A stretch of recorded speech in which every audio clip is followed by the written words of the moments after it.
In the heart of the bustling city of Accra, where expensive cars roared like lions and skyscrapers kissed the clouds, lived a 6-year-old girl named Amara.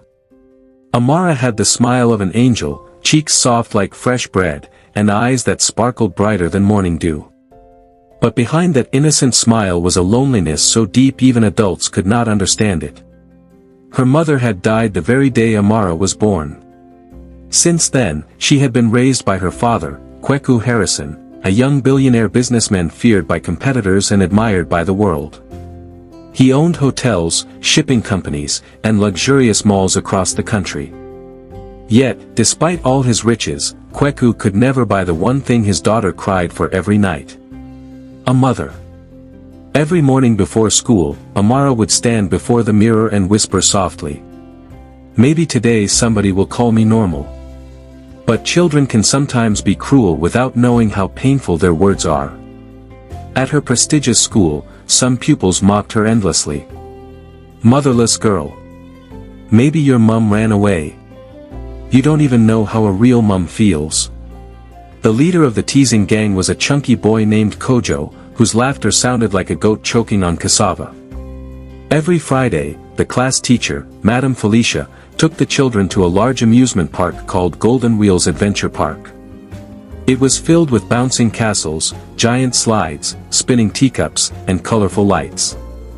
To the other children, Friday was paradise. To Amara, it was torture. Because the bullying always became worse there.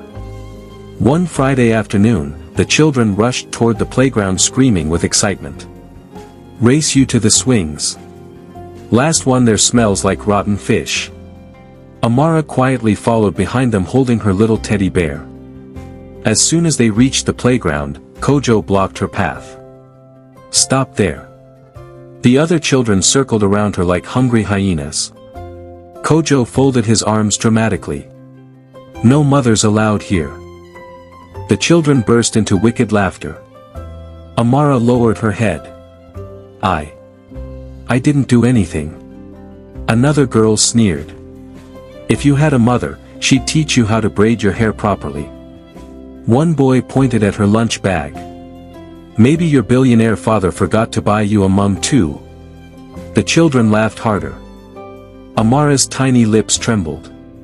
She tried holding back tears, but one escaped and rolled down her cheek. At that very moment, a calm but firm voice thundered behind them. "That is enough." The children froze.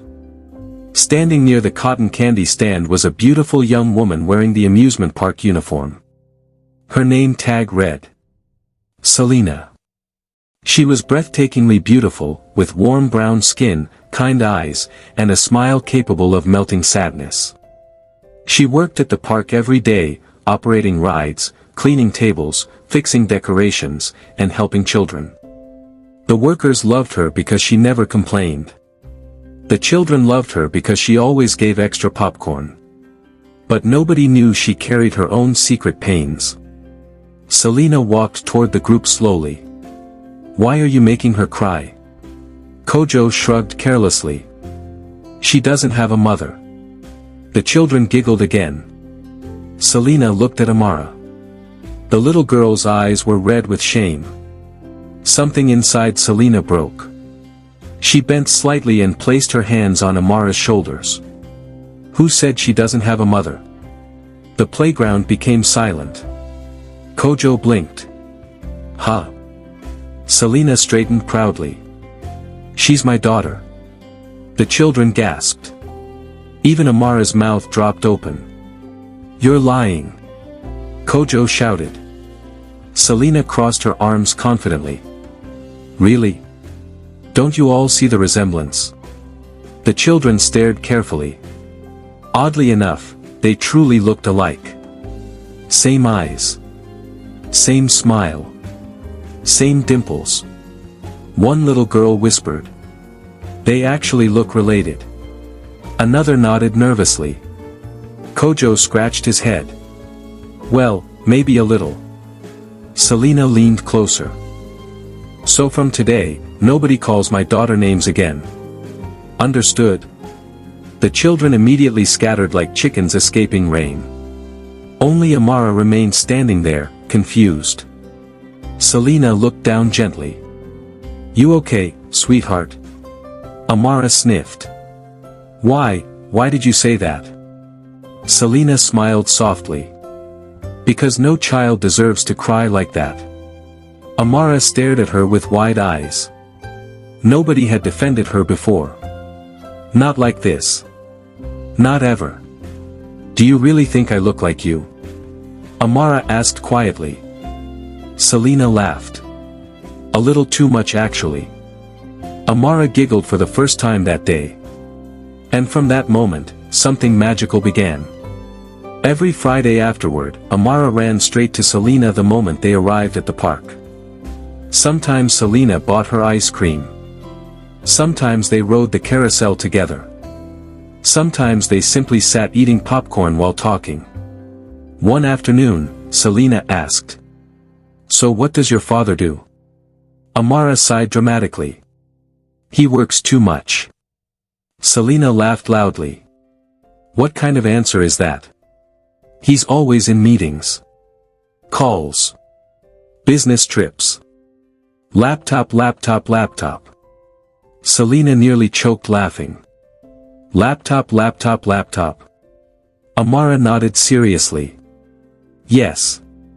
I think my father is secretly married to his laptop." Selena burst into uncontrollable laughter. From nearby, one worker whispered, "That little girl is funnier than stand-up comedians." Week after week, Amara grew more attached to Selena. One Friday evening, while watching the sunset together, Amara suddenly asked, "Will you become my mother for real?" Selena froze. Her smile faded slightly. "Amara. I mean it," the girl said quickly. "You make me happy." Selena's eyes softened. "But your father may not like me." Amara folded her arms confidently. "Oh, he will. You sound very sure." "Because I have a plan." Selena became suspicious. "What kind of plan?" Amara grinned mischievously. "A genius plan." That night, Amara marched into her father's mansion like a tiny military commander. Kweku sat at the dining table typing furiously on his laptop. "Dad," Amara announced. "Yes, princess. I have found your wife." Kweku nearly spat out his juice. "My what?" "Your wife." Kweku removed his glasses slowly. "Amara, where exactly did you hear such things?" "She works at Golden Wheels." Kweku sighed in relief. "Oh. So this is another one of your cartoons." "It's not cartoons." She's beautiful too." Kweku laughed. "I'm sure she is. And hardworking." "That's wonderful. And kind." "Excellent. And she defended me from bullies." Kweku finally stopped typing. "What?" Amara told him everything. Every insult. Every humiliation. Every cruel word. And how Selena stood up for her. As she spoke, Kweku's face darkened with anger. His little girl had been suffering all this time. And he never knew. Guilt stabbed his chest. The next Friday, Kweku secretly followed the school bus to the amusement park. Dressed simply with sunglasses and a cap, he observed from afar. Then he saw her. Selena. She was helping a little boy tie his shoelace while simultaneously serving drinks and calming another crying child. She moved with kindness so natural it felt magical. Then Amara ran toward her screaming, "Mummy, I." Selena laughed awkwardly. "Amara, not so loud." Kweku nearly laughed. "Mummy," he muttered. He watched them spend time together. Watched Selena protect Amara from teasing children again. Watched Amara smile brighter than he had seen in years. And for the first time since his wife died, Kweku felt warmth in his heart again. But trouble was quietly approaching. One evening, Madame Felicia overheard children discussing Selena being Amara's real mother. Rumors spread quickly. Soon, wealthy parents complained. A park worker pretending to be a parent? This is unacceptable. She may be manipulating the child for money. The school summoned Kweku urgently. When he arrived, angry parents attacked him with accusations. One woman scoffed. These poor girls always target rich widowers. Kweku's jaw tightened. Before he could respond, the office door opened. Selena walked in nervously. The room fell silent. Madame Felicia folded her arms. Did you tell students you are Amara's mother? Selena lowered her eyes. Yes, but only to stop them from bullying her. One parent sneered. How convenient. Selena's voice trembled. I never wanted money. I only wanted the teasing to stop. Kweku studied her carefully. There was no greed in her eyes. Only sincerity. Then suddenly, tiny footsteps echoed. Amara entered dramatically. If anybody should be punished, punish me instead. The adults blinked in shock. The little girl stood before Selena protectively. She saved me when nobody else did. Tears filled Selena's eyes. Amara pointed accusingly at the adults.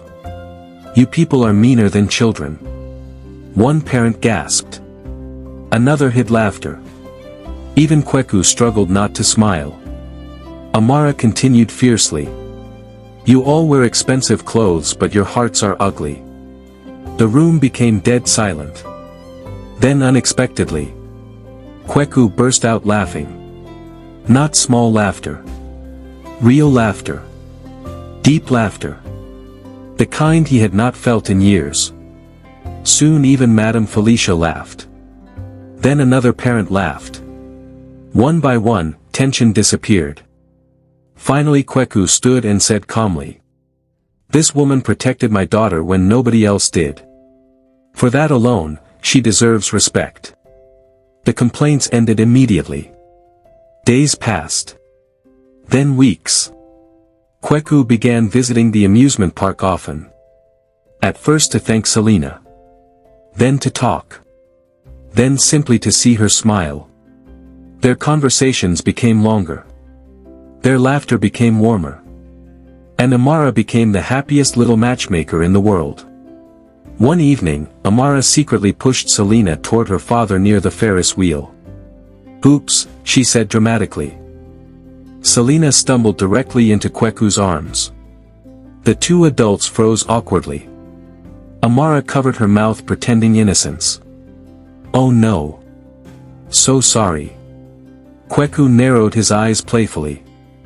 You did that on purpose. Proof. Selena laughed helplessly.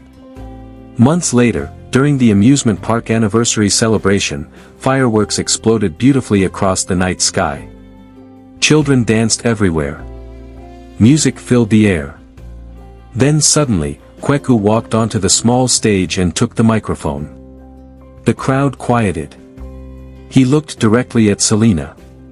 Years ago, I lost someone important. Since then, my daughter stopped smiling, and honestly, so did I. Selena's eyes widened. But someone walked into our lives and changed everything. Amara bounced excitedly nearby. Kweku knelt down holding a ring.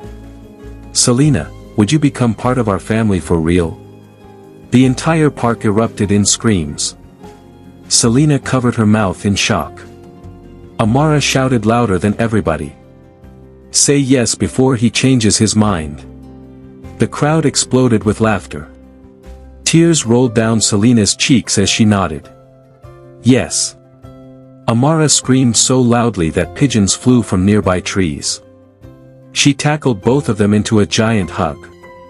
And under the colorful fireworks of Golden Wheels Adventure Park, the little girl who once cried because she had no mother, finally found one. Not by blood, but by love. And in the end, even the richest billionaire in the city learned something priceless. Sometimes, family is not the one you lose. It is the one that finds you when your heart needs it most.